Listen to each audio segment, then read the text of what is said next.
আল্লাহ নবী সাল্লাল্লাহু আলাইহি ওয়াসাল্লাম যেদিন ইন্তিকাল করলেন, ইন্তিকালের ঠিক আগ মুহূর্তে হযরতে ফাতেমাতুজ জাহরা রাদিয়াল্লাহু তাআলা আনহাকে বললেন, মা শুনো, কান্না করিও না, কান্না করিও না। আমি নবী ইন্তিকালের পর এই মদিনাতে সর্বপ্রথম মাত্র 6 মাস পরে তুমি মা আমার সাথে সাক্ষাৎ করবে। সুবহানাল্লাহ। হযরতে ফাতেমাতুজ জাহরা রাদিয়াল্লাহু তাআলা আনহার ইন্তিকালের কয়েকদিন আগে দিয়া শরীরে ভীষণ জ্বর দেখা দিল। হযরতে ফাতেমাতুজ জাহরা রাদিয়াল্লাহু তাআলা আনহা অসুস্থ হয়ে গেলেন। হযরতে ফাতেমাতুজ জাহরা রাদিয়াল্লাহু তাআলা আনহা যেদিন দুনিয়া থেকে চির বিদায় নিয়ে চলে যাবে, রাত্রিবেলায় স্বপ্ন দেখে। আল্লাহ নবী সাল্লাল্লাহু আলাইহি ওয়াসাল্লাম ডাক দিয়ে বলতেছে, ফাতেমা আজকে সাহারি খাবে হযরতে আলীর সাথে আর ইফতারি করবে আমি নবী জনাবে মুহাম্মদুর রাসূলুল্লাহ সাল্লাল্লাহু আলাইহি ওয়াসাল্লামের সাথে। সুবহানাল্লাহ। হযরতে ফাতেমাতুজ জাহরা রাদিয়াল্লাহু তাআলা আনহা সকালবেলা ফজরের নামাজ পড়ে বাড়ির যত কাজকর্ম আছে কাজকর্ম করতেছে, সমস্ত কাপড় চোপড়গুলো ভিজাইছে, আটা ভিজাইয়া খামিরা তৈরি করতেছে। হযরতে আলী রাদিয়াল্লাহু তাআলা আনহু মসজিদে গেছে, নামাজ শেষ করে এসে দেখে যাই নামাজে হযরতে ফাতেমাতুজ জাহরা নাই। হযরতে আলী খোঁজাখুঁজি শুরু করে দিল, গিয়ে দেখে রান্নাঘরে কাপড় চোপড় গরম পানি দিয়ে ভিজাইছে। হযরতে আলী ডাক দিয়ে বলে, ও ফাতেমা, অসুস্থ শরীর লইয়া এই সকাল সকাল কেন কাপড় চোপড় গরম পানি দিয়ে ভিজাইলা? আবার খাদ্য তৈরি করার জন্য আটার খামিরা তৈরি করেছো, কারণটা কি? হযরতে ফাতেমাতুজ জাহরা রাদিয়াল্লাহু তাআলা আনহা ডাক দিয়ে বলে, স্বামী গো, আজকে রাত্রে আমি একটা স্বপ্ন দেখেছি, সাহারির সময় আপনাকে বলবো কিন্তু বলতে পারি নাই।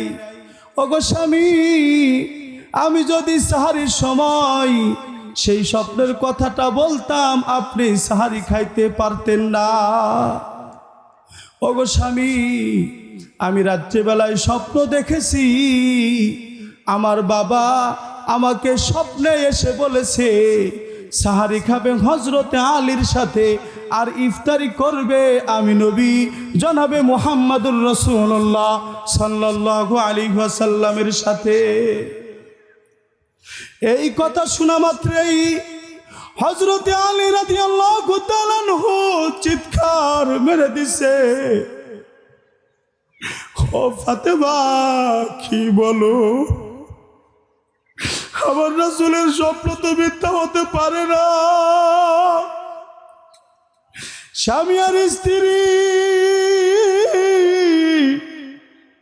পাশাপাশি বসিয়া চোখের পানি ফেলাইয়া কান্না করে। স্বামী আর স্ত্রীর কান্না দেখে, মা বাবার কান্না দেখে হযরতে হাসান হযরতে হুসাইন রাদিয়াল্লাহু তাআলা আনহুমা দৌড়ে আইছে, ডাক দিয়ে বলে, মা এইভাবে কেন কান্নাকাটি করো? ডাক দিয়ে বলে, বাবা গো, তোমরা দুইজন কেন একসাথে কান্নাকাটি করো? হযরতে ফাতেমাতুজ জাহরা রাদিয়াল্লাহু তাআলা আনহা ডাক দিয়ে বলে, বাবা যাও, তোমার আব্বার সাথে আমি কিছু কথা বলতেছি, যাও ওই যে নানা রওজা মুবারক ওইখানে গিয়ে তোমরা খেলা করো। আল্লাহ নবী সাল্লাল্লাহু আলাইহি ওয়াসাল্লামের রওজার উপরে গিয়ে দুই ভাই বসে গেছে।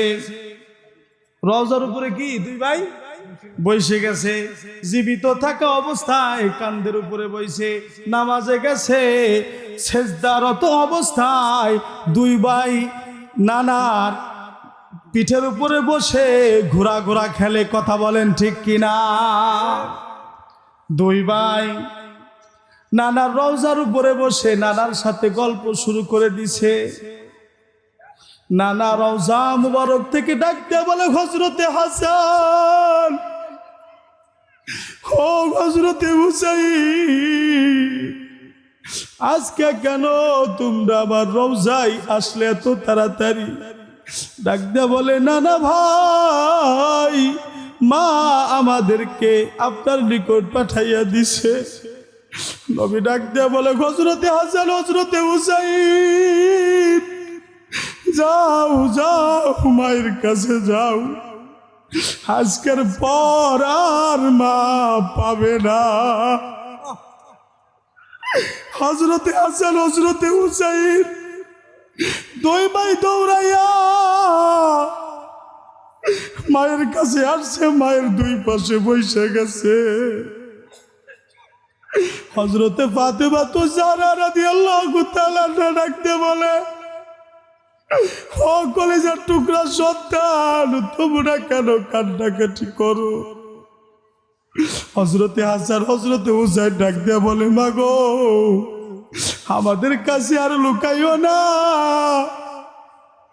নানা আমাদের সব বলে দিছে। হযরতে ফাতেমা তো জাহরা রাদিয়াল্লাহু তাআলা আনহার জ্বর আরো বেড়ে গেল, অসুস্থতা বেড়ে গেল। প্রাণের স্বামী হযরতে আলী রাদিয়াল্লাহু তাআলা আনহুরে ডাক দিয়ে বলে, স্বামী গো, আমি আপনার কয়েকটা কথা বলি, আপনি মন দিয়ে শুনেন। খপ কইরা স্বামীর হাতটা ধইরা বলে, স্বামী গো, আমি ফাতেমা দীর্ঘদিন আপনার সাথে কাটাইছি, উঠতে বসতে কত কষ্ট দিছি, আমি আপনার খেদমত করতে পারি নাই। ওগো স্বামী, আপনি আমারে মাফ করে দেন, কিয়ামতের ময়দানে আপনি আমার বিরুদ্ধে আল্লাহ তাআলার নিকট মামলা করবেন না। আপনি যদি কিয়ামতের ময়দানে আমার নামে মামলা করেন, আমার বাবা লক্ষ লক্ষ কোটি কোটি মানুষের সম্মুখে অপমান হবে। আমি নবীর মেয়ে ফাতেমা স্বামীর আনুগত্য করি নাই, স্বামীর খেদমত করি নাই। হযরতে আলী রাদিয়াল্লাহু তাআলা আনহু ডাক দিয়ে বলে, ও ফাতেমা, কি বলো তুমি? তুমি আমারে মাফ করে দাও, আমার সাথে তোমার বাবা আমাকে, আমার সাথে তোমাকে বিবাহ দিয়ে আমার জীবনটা ধন্য করে দিয়েছে। আমি আলী তোমার যোগ্য ছিলাম না, আমি আলী তোমার যোগ্য ছিলাম না। তোমার বাবা অনেক ভালোবেসে মোহাব্বত করে আমার সাথে তোমাকে বিবাহ দিয়েছিল। এই দীর্ঘ সময় সংসার করতে গিয়া আমি তোমারে ঠিক মতো কাপড় চোপড় দিতে পারি নাই, সেবা করতে পারি নাই, খাবার দিতে পারি নাই। আমার সংসারে তুমি আসিয়া কত দিনের পর দিন না খেয়ে থাকছো রে ফাতেমা, আমারে মাফ করে দাও। হযরতে ফাতেমা তো জাহরা রাদিয়াল্লাহু তাআলা আনহা বলে, স্বামী গো, আপনি এমন কথা বলবেন না, আপনি এমন কথা বলবেন না। হযরতে ফাতেমা তো জাহরা রাদিয়াল্লাহু তাআলা আনহা ডাক দিয়ে বলে, স্বামী গো, 2 নাম্বার, আমি আজকে দিনের বেলায় আমার বাবার কাছে, আমার মহান রবের কাছে চলে যাব, সন্ধ্যাবেলায় আমার বাবার সাথে ইফতারি করব। ওগো স্বামী, আপনি জানাজার জন্য দেরি করবেন না, রাত্রিবেলায় আমার জানাজা দিয়া দিবে। হযরতে আলী রাদিয়াল্লাহু তাআলা ডাক দিয়ে বলে, ফাতেমা তুমি বিশ্ব নবীর মেয়ে, আমি কিভাবে তোমাকে রাত্রিবেলায় জানাজা দিব? হযরতে ফাতেমা তো জাহরা রাদিয়াল্লাহু তাআলা আনহা বলে, স্বামী গো, আমি সারাটা জীবন পর্দা করেছি, আপনি ছাড়া সাবাল্যে ঘর পর এই দুনিয়ার কোনো পুরুষ লোক আমারে দেখে নাই। ও স্বামী, আপনি যদি আমার লাশটারে মানুষের সম্মুখে শোয়াইয়া দেন, মানুষ আমার শরীর দেখবে, মানুষ আমার উঁচা লম্বা স্বাস্থ্য কেমন ছিল জানবে, বুঝতে পারবে, মানুষ গল্প করবে নবীজির মেয়ে ফাতেমা এতটুকু লম্বা ছিল, এতটুকু মোটা ছিল। ওগো স্বামী, রাত্রিবেলায় আপনি আমার দাফন করে দিবেন। হযরতে আলী রাদিয়াল্লাহু তাআলা আনহু হযরতে ফাতিমা জাহরা রাদিয়াল্লাহু তাআলা আনহুকে রাত্রিবেলায় দাফন করে দিল। হযরতে আলী রাদিয়াল্লাহু তাআলা আনহু ভালোবাসার মানুষ, প্রিয় স্ত্রী অর্ধাঙ্গিনী হযরতে ফাতেমা জাহরা রাদিয়াল্লাহু তাআলা আনহাকে যখন কবরে রাখছে,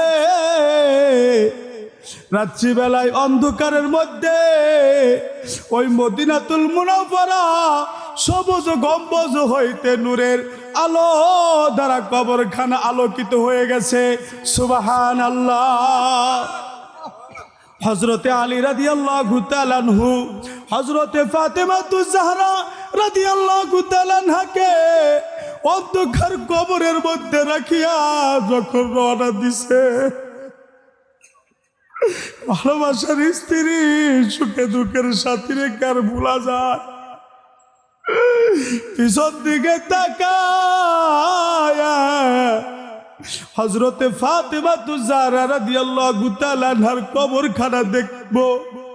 যখনই পিছন দিকে তাকাইছে, সাথে সাথে দেখে কবর আর উঁচু নাই, জমিনের সাথে মিশে গেছে।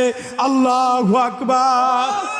আপনি জান্নাতুল বাকিতে যাবেন, সমস্ত সাহাবীদের কবর পাবেন, মহিলা সাহাবীদের কবর পাবেন, কিন্তু হযরতে ফাতেমা জাহরা রাদিয়াল্লাহু তাআলা আনহার কবর পাবেন না। আল্লাহ তাআলা দুনিয়াতে সর্বশ্রেষ্ঠ পর্দাশীল নারী হিসেবে হযরতে ফাতেমা জাহরাকে ঘোষণা করেছে। আল্লাহু আকবার। এই হইল স্বামী আর স্ত্রীর মহব্বত।